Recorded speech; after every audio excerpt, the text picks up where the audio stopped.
Hello, everybody, and welcome to another GPS Community Showcase. My name is Aleah, and today we have a fantastic and very special guest. We have Mr. Yetti BBQ, Mr. Ben. How you doing? Good. Thank you for having me. All right, well, let's get started and let's introduce yourself and talk about what you do and how you got started. Yeah, for sure. My name's Ben. Like you said, Yetti BBQ. And I started, I'm 40 now. And, so you see the meme going around now that once you turn 40, you either get into Civil War, World War history, or smoking. Luckily, I started mine early. I started when I was about mid-20s as a way to de-stress from, I travel a lot for work. So I would come home and I would put something on the grill or on the smoker and just kind of cook for the weekend. So through that, I started with like a Weber kettle, but it wasn't a Weber kettle. It was one of the cheap ones you can get at Home Depot. And I burned everything I ever cooked. And I thought, oh, this is great. This is fantastic. And then graduated to a Traeger given to me by my parents because they knew how much I worked and how much I was having a hard time with it. So I really fell in love with it on the Traeger. And now I have 8 different grills. I have, the C4M grill. I have Weber kettles. And I think the Weber kettle 22-inch is probably my favorite to play with. Okay. And so that's kind of how I got started. All right.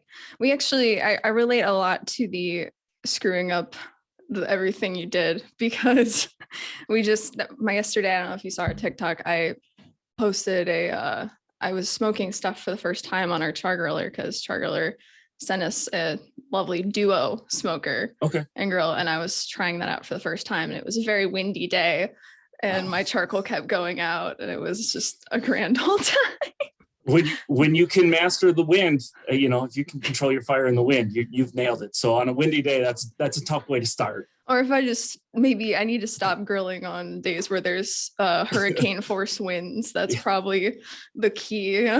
It's very helpful if you can get a calm day around 70 to 80 degrees. It helps out. Wouldn't that be nice?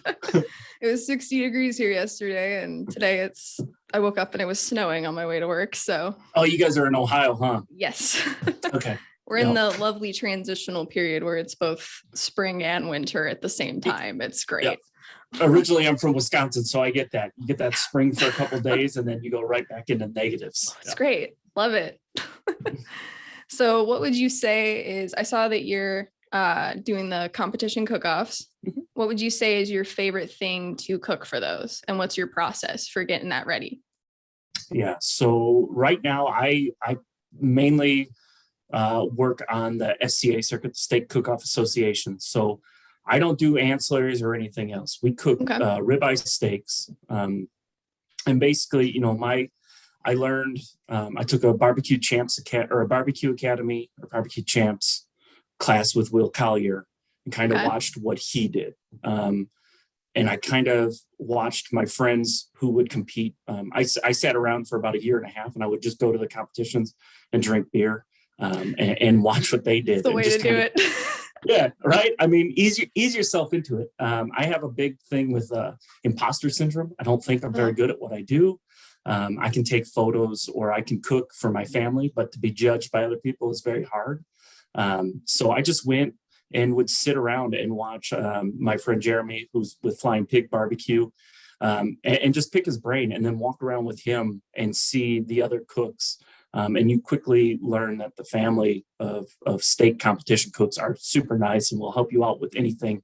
They may not teach you all of the skills that they use, but definitely you can start to pick it up and piece it all together yourself. That being said, my process is just like Will Collier's on that class with a few different choices. My knife skills are very bad. So my appearance scores sometimes are a little bit harsh. One thing I've never been really good at is knife work. And on those steaks, you need to have, perfect edges and rounded edges. And so I do okay. I find that most of the sins of my trim can be cleaned up when it cooks and a little bit of scissor work. Yeah. I'm kind of scared of I think that's the thing I'm going to struggle once we get into more complicated cooks when the weather warms up. I definitely am I'm not scared of the knife. I'm just clumsy. So I'm a little bit worried. Yeah. So when I watch like, a big thing for me is watching cooking shows. I don't read books all that much. I get recipes off of websites and stuff. I mean, I'm not uneducated. I can read a book. I just don't. But when I watch those guys like cut, and how fast they're going, no, I would be missing fingers. I mean, I am slow. I am clunky. There's a reason you don't see a picture of me doing knife skills, because I just know or I pick a knife that is for vegetables and not for meat. Social media can tear you apart. So get thick skin if you're going to take photos. All right. So that's who you are on the gram and everything, but who are you past? I saw in your bio, you just a file they're trying to provide. I love that sentence. So tell me a little bit about the fam, what we got going on. Yeah, so I've been married to my wife, Amanda. So she's the one who takes, if it's a pretty photo on my page, Amanda Holder is the one that does it. We've been married for 12 years now, going on 12 years in July. We have a 16-year-old daughter, Jay, and a 10-year-old son, Carson, who are the biggest critics and champions of cooks. Always good to get a child's unabashed response to your food. They're just so honest. Yeah. And then I've got an 11-year-old beagle, Baxter, and 2 cats that we rescued from the pound. I call it the pound still, but I guess it's a shelter in Baby and Minnie. Oh, I got a little cat baby myself. Yeah, I've found as I got older, I'm more of a cat person than a dog person. And that'll get us skewed on this show, just so you know. Dog people will come with the hate. Listen, I love them both equally. It's just I do a lot of video games in my outside life, and the cat loves to hang on my desk. The dog would make me leave the desk. So that's where I'm at. And if you want to leave for 2 days to go do something, you can leave the cat. It'll be fine. The dog's going to tear everything apart. The cat won't notice that I'm gone. Yep. All right. So then how would you say is the better thing for a beginner to learn how to cook? Would that be like steak or burgers, or what would you say is the best thing to kind of get started?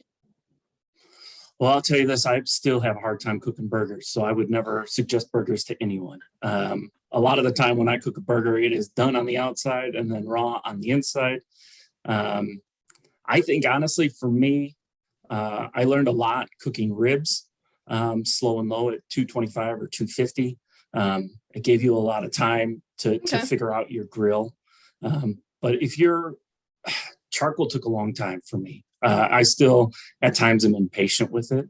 One of my favorite cooks though, one that I can do basically with my eyes closed now, is a tri-tip, which I don't know if it's as big in the Midwest and the East. I know it is now that Instagram has gotten big, but the tri-tip I think is a great learner piece as far as reverse searing at 225. You smoke it and then you sear it over charcoal or on a hot plate or on a cast iron pan. But that one is a good learner, because even if you screw up one end of it, the other end's thicker. So it's usually done the way someone in the house likes it. That works out. Yeah. What would you say is the coolest thing you've ever cooked or smoked or thought of yourself? Or yeah, that's a good question. Because I invent stuff all the time, but I don't think I'm the one that actually came up with these things. I think I'm just putting stuff together. Yeah, I think that's hard, right? I mean, what recipe could you invent right now that hasn't been done? Yeah. I mean, cooking's been going on for eons and eons, right? So, but if you didn't steal it off a recipe, claim it as your own. And a lot of the time when I take a recipe, I'll change 1 or 2 things and that quickly becomes my recipe. That's just the way it works. You build on it, right? You build on something that's good and you make it your own.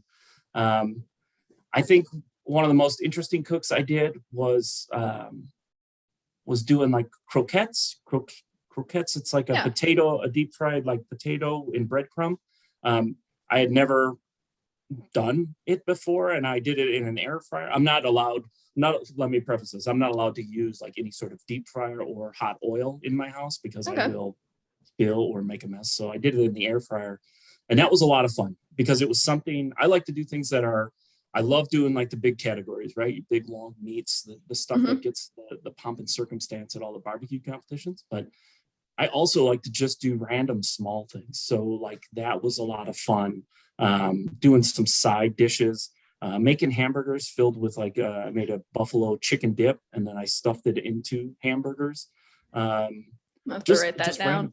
Yeah, it's a lot of fun. And I'll flip you guys the recipe. I think I think I've got the recipe. But yeah, I mean, just doing things that are different. I like to do the long meats. That's fun. That is fun. But also doing like Moroccan food. I got some Moroccan spices sent to me, and I did not really understand what Moroccan food was. I've had it before, but I don't know what it is. It's got cinnamon and cumin in it and a lot of vibrant like spices, and it's so dang good. So I started looking at what Moroccan food was because I was like, well, now I have to make a post with this. And yeah, it was fantastic. So I like to do things outside of the box too, to try different things. Yeah, that's kind of the attitude that I've been trying to have, because I am the one who's on our TikTok all the time, or at least right now.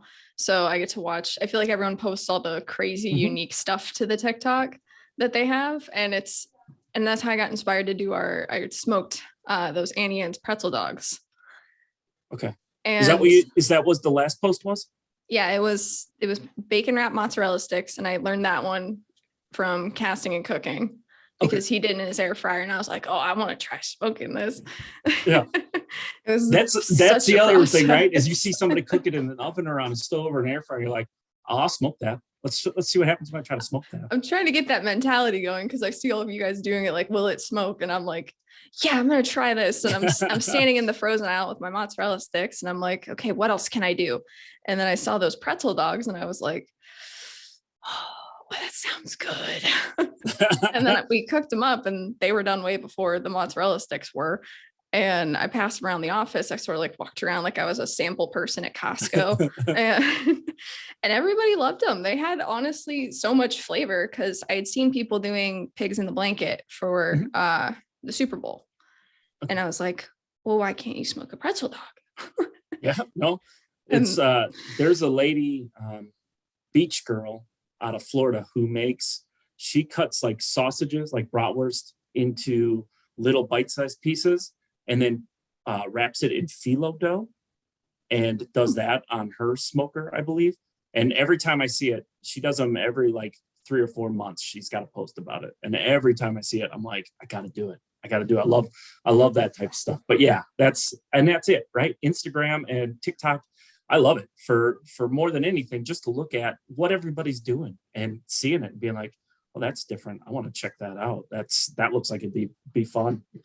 Like, and I feel like I'm living vicariously through all of you, because I'm like, okay, like these guys are trying out the coolest like cooks and everything. And it's like, then I'm sitting here like staring at my smoker, like, how does this work? How do I do this? It's the only way to learn is to do it, right? I mean, that's what I'm figuring out the hard way.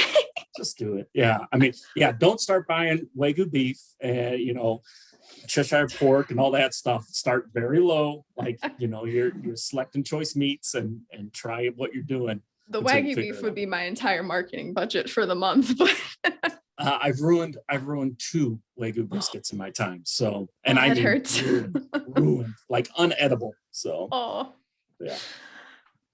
All right. Well, as we start to wrap up here, do you have any sort of tips or anything that you would give to anyone who wants to get started doing social media for their, like, if they're a home cook and they want to get started, how would you say is the best way to get started?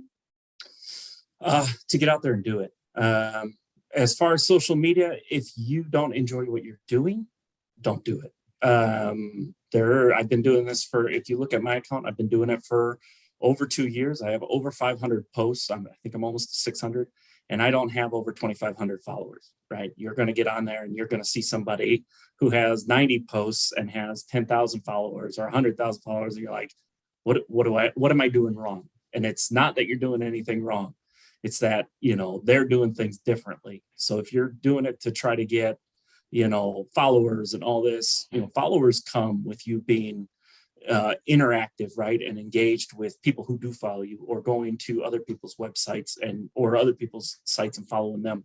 But if you're not having fun, you are going to burn out. You will not enjoy it. Once a year during the winter, usually I get to that burnout phase where I stop posting for a little bit, just to bring it back and get the love of cooking back. Yeah. And then post on a regular schedule is the other one, right? If you're going to post once every 2 or 3 weeks, people aren't going to find you. I try to post Monday, Wednesday, Friday. The bigger accounts, they're posting twice a day, 5, 6, 7 days a week. So they're in the hustle and they're in the grind. If it's a side hustle like mine is, find something that works for you. Find a good balance. All right. That's very solid advice. I love that. All right. So I want to thank you again for coming on our showcase here today. It's fantastic talking with you and learning more about what you do, getting some cooking tips. Definitely going to take those with me. Yeah, no, I appreciate it. And the good thing about the community is, if you ever send me a DM or an email and ask me a question, I'll be there to help you. I love just talking about it and learning. Every day I learn as well, right? Even when, I go to a state competition, I want to walk around, I want to talk to people and see what they're doing. I want to learn. Every day is a learning experience, and it should be that way and fun. I appreciate that. And I really think that's a very solid way to be. That's why I love the barbecue community. As I've not been in them as long as Nick has, because he's been doing these a lot longer than I have, but it's definitely been something that I love about the barbecue community is you guys are so willing to help each other and help each other learn and educate. And it is just so cool, because I feel like there's a lot of communities where people are like, oh, I'm doing this better or whatever, but you guys are just out here living life and smoking stuff. And yeah, we'll help you out. We'll give you some secrets. We won't give you all the secrets, at least on the competition circuit. Because then I would start winning. That's right. You got to build your own. We'll give you a base level, then you build your own. Then when you beat us, then we curse behind your back. I'll see you next year. No, I'm kidding. I hope so. It's fun. I'll pitch that to the boss next year. Hey, can I go to the state cook-off? I just want to see if I win. Yeah, get a big banner. Yeah, man, you'll do just fine. All right. Well, I appreciate you coming on here today. We love supporting people that support us. And thank you so much. And we'll get in touch with you. We got a little present we want to send out to you. So I'll make sure Nick gets your address through the DMs. And awesome. Anything else you want to say to the people before we sign off here? No, I appreciate it. Thank you for taking the time and letting me be on. This was a great time. Well, thank you so much. It's my first one hosting, so I'm super excited to get to talk to all you guys and learn more. You knocked it out of the park. You did great. Thank you so much. All right. We'll see you guys next time, and say bye. Take care.